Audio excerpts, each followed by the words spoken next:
Hello and welcome back to another video. So today I want to talk about stock reversals. Okay, so right now the stock market is tripping out quite a bit. Stocks are either very overbought or they're very oversold. Okay, an example of this would be Amazon and Tesla. They're both very extended. I mean, they're both very successful companies right now. They're doing really well, but they're very overextended. So that means you know that they're being overbought. That could be their value, and you know that it might start to push back, but you're too scared because it's so bullish, right? So, that's basically the same thing which is happening, for example, with the overall market, such as the NASDAQ. So there's an ETF which tracks the NASDAQ, which is /NQ, and it has two ETFs, TQQ and SQQQ. So basically, TQQ goes up when the overall NASDAQ market goes up, and SQQQ goes down when the overall market goes up, okay? So basically, SQQ is the inverse of the overall NASDAQ market. So right now we know that the Nasdaq is overbought. You can see it's very overbought, okay, and that there is pushback potential. We can see that here with the RSI indicator. But at the same time, we're scared to hold, for example, TQQ, since that that follows Nasdaq. So we think, okay, Nasdaq is overbought, so maybe I want to short TQQ or buy SQQQ. But the thing is, for example, with TQQ, it's so bullish that you're too scared to let go. That's the dilemma. You're too scared to hold overnight because you think there could be a pushback incoming, but at the same time it's so bullish that you don't want to miss out and you don't want that that FOMO moment. So let's get into the three stages which marks a stock reversal. Okay, so the first one's going to be rejection. So that is when the stock starts to downtrend, and there are lower lows and lower highs.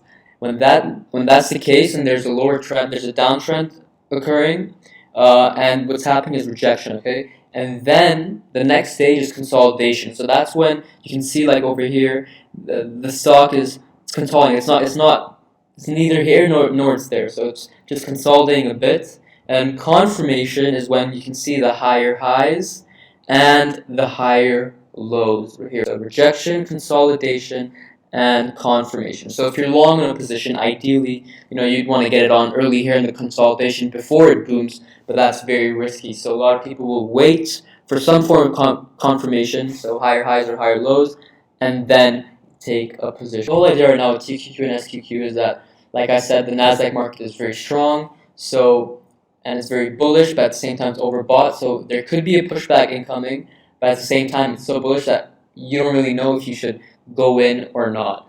So what do I recommend? So I recommend the 10% rule, okay? So what exactly is that?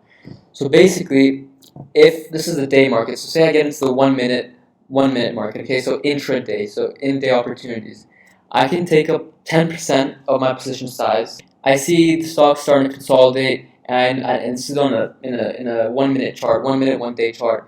And I see that, okay, it's starting to consolidate, and maybe there's some signs of an uptrend. So I put 10% of my position here, and if it goes up, great. What can I do? Implement another 10% as it goes up, and then when I see more confirmation, add another 20% of my account, 30% of my account. You get the idea. Meanwhile, if it's consolidating and things start to go south, you only have 10% of your position size in there anyway. You don't have that emotional connection to it, and you can easily let it go. Cut your losses quick and move on and get on with and seek out the next opportunity because you don't have that emotional attachment. Like I said, that's a huge thing, and I'm going to keep on going back on that because when you don't have an emotional attachment, you're fine with losing that. You're okay that if things do go south, you can quickly cut your losses. Meanwhile, if it goes up, great. You just add more and more and more. So this is a very good way, especially for beginners, as a conservative approach to get in the market, okay? Especially when you're trading reversals. So this technique is actually better than averaging down. So averaging down is like when you take a position size and you see that position is losing and you continue to buy it at cheaper prices. So basically the price goes down. But the question is like, why would you want to add more money to a losing side? That's just doesn't make sense. I think this averaging up technique is a lot better because you only have small amounts. You can always add more, so you don't miss out. You can always add more. And if you do lose, you lose a very small amount, and it's in your control. So you set up a certain amount. It could be 10%, it could be 5%, whatever you want, and you decide what you're okay with losing, and that's going to be a very stable and very strategic way for you to grow your account, especially when trading TQs and SQs, because right now the market's very volatile.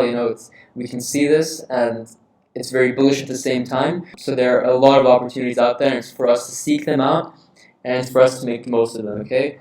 So like always, do your own research, practice this through paper trading, or you can even just view the chart on your own, understand, see the reversals, see when it's consolidating, see when it's about to uptrend, understand when it's a confirmation, understand when it could be a false confirmation. I'll get into more false confirmations in other videos, but for the meantime, just focus on this, because at least for me, it's helped me a lot when day trading and even swing trading. So definitely check this out. It's a more conservative approach. It's really good for beginners, and in my opinion, a solid way to get started day trading or swing trading with ETFs such as these TQs. So I hope you guys enjoyed this. Please comment any other video suggestions you have, something you'd like to see, if you want to see me do anything specific.